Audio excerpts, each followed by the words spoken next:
అనుపమ పరమేశ్వరన్ అభిమానుల కోసం వరుసగా 3 సినిమాలతో రాబోతుంది. ఒక నెల వ్యవధిలో అనుపమ నటించిన 3 చిత్రాలు ఓటీటీ మరియు థియేటర్లో విడుదల కానున్నాయి. ఒకటి Janaki versus state of Kerala August 15 G5. ఇటీవల థియేటర్లో విడుదలైన Janaki versus state of Kerala ఇప్పుడు G5 లో ఆగస్టు 15 స్ట్రీమింగ్ కు సిద్ధమైంది. ఇది ఒక కోర్ట్ రూమ్ డ్రామా. విడుదలకు ముందు చాలా ఇబ్బందులు ఎదుర్కొన్న ఈ సినిమా ఇప్పుడు ఓటీటీ ప్రేక్షకులను ఎంతవరకు ఆకట్టుకుంటుందో చూడాలి. 2 పరద ఆగస్టు 22 థియేటర్లో. సినిమా బండి ఫేమ్ ప్రవీణ్ కంద్రేగుల దర్శకత్వంలో రూపొందిన పరద అనే ద్విభాషా చిత్రం తెలుగు మలయాళం ఆగస్టు 22 థియేటర్లో విడుదల కాబోతుంది. ఇందులో అనుపమతో పాటు సంగీత, దర్శన, రాజేంద్రన్ ముఖ్య పాత్రలో కనిపించనున్నారు. 3 కిష్కిందాపురి సెప్టెంబర్ 12. బెల్లంకొండ సాయి శ్రీనివాస్ హీరోగా నటిస్తున్న హర్రర్ మూవీ కిష్కిందాపురిలో అనుపమ హీరోయిన్ గా నటిస్తుంది. చావు కబురు చల్లగా ఫేమ్ కౌశిక్ పెగల్లపాటి దర్శకత్వం వహిస్తున్న ఈ సినిమా సెప్టెంబర్ 12 విడుదల కావాలన్న ప్లాన్ ఉంది. అయితే ఇంకా అధికారికంగా తేదీ ప్రకటించాల్సి ఉంది. భిన్నమైన జానర్స్ తో అనుపమ పరమేశ్వరన్ ప్రేక్షకులను అలరించేందుకు సిద్ధంగా ఉంది. ఒకే నెలలో 3 సినిమాలు రావడం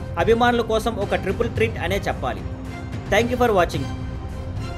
please like, share and subscribe.